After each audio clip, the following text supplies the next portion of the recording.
Hi there, Ayivi here. Thanks for joining us. Thanks for tuning into the channel. We're continuing with the series, going back to the very beginning and looking at what was done to get started on this project. We are going to be focused on this part of the building at the foundation phase. So the front right side of the building looking into the camera is what we are going to focus on. So thank you very much. If you like what you see, go ahead, give us a thumbs up. If you would like to drop a comment, always look forward to reading your comments. And if you've not already subscribed, we will be glad to have you as a subscriber. Let me put it bluntly, we would love to have you as a subscriber. Thank you. Thank you for watching.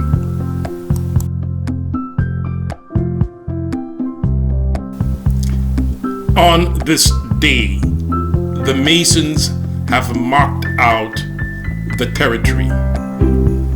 They have what is called setting out the building. They have set out the building.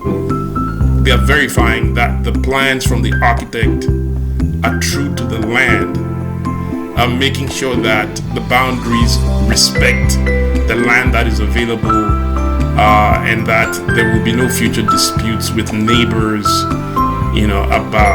about land. They are also marking out the territory to ensure that excavation once began is done correctly. So they're following plans. They're following plans that are given to us by the architect. And my advice to individuals like myself who are non-construction professionals, you know nothing about construction, my advice is to learn how to read these plans. You will save yourself a lot of cash. A lot of questions about estimates that you will get from professionals. You can validate if you only understand how to read these plans. Okay, we'll talk a bit more about the plans later on in the video. In view is the architect, the two masons, and the electrician. I'm beginning to question whether the electrician belongs. I must mention he's a relative of mine. Well, let me put it to you this way. Please drop us a comment if you think you should be hiring relatives on your construction projects. I repeat, should you hire relatives to be part of your construction team? Go ahead, drop us a comment. If you want to elaborate, give us some insights to your response, feel free to do so. Later on in the videos, further out in time, I will tell you how things turned out. So again, we've got the masons, the architect, and the electrician.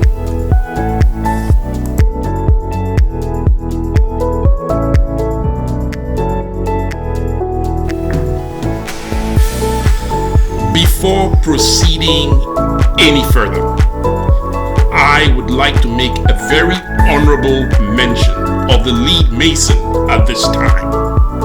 He passed away later in the project after a short illness, and he is sorely missed. A very dynamic gentleman. He had an opinion on everything that is construction, and he let you know about it. He got things done. Le constructeur, the builder in French. Even though he was only hired for masonry, he let you know about it, and he got things done. The late Monsieur Double Kofi Ametepe, dit Monsieur Set, also known as Monsieur Set, sorely missed. May his soul rest in perfect peace.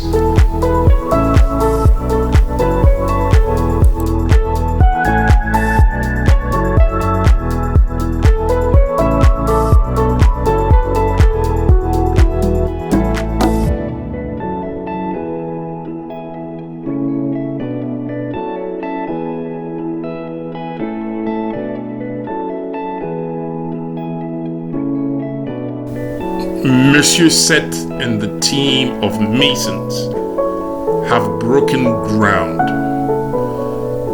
What you see is excavation according to the plans laid out by the architect and engineers. Here, we're back home. The ground is hard. The ground is tough as nails. And they are pouring all sorts of fluids, water, to soften things up so that excavation can continue.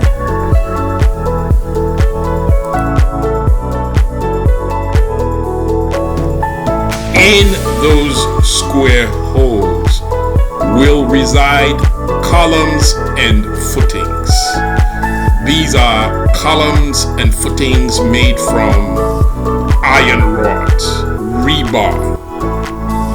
This is where reading of architectural plans by non-construction types can be very helpful. Why? Well, this is when the cash meter begins to run faster. When you have to start buying cement, sand, gravel, rebar, you name it. This is when the meter begins to run, the cash meter. It begins to run very fast over here from this point forward. So knowing how to read the architectural plans will help you understand how much you are going to have to spend. It is an independent validation of anything you will hear from the architect in terms of cost, or anything you will hear from a quantity surveyor with regards to cost. If you know how to read these plans, you're going to save yourself a lot of anxiety. I'm sure you're going to save yourself a lot of cash.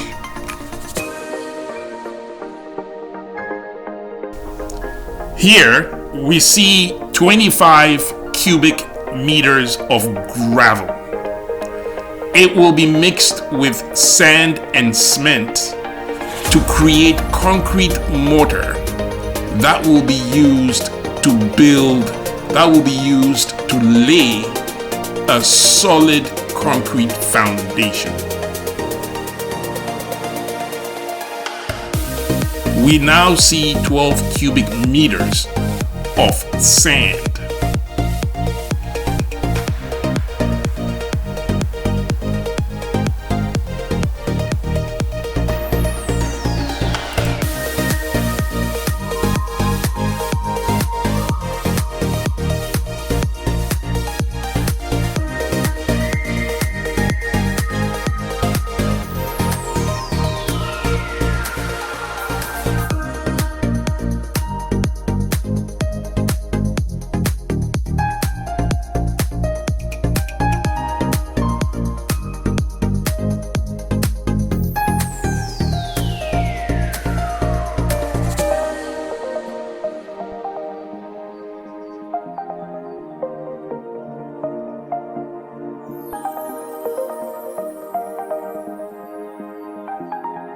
So, if you have followed along from the very beginning, right here is the corner of the building that we discussed at the beginning, at the very beginning of this video.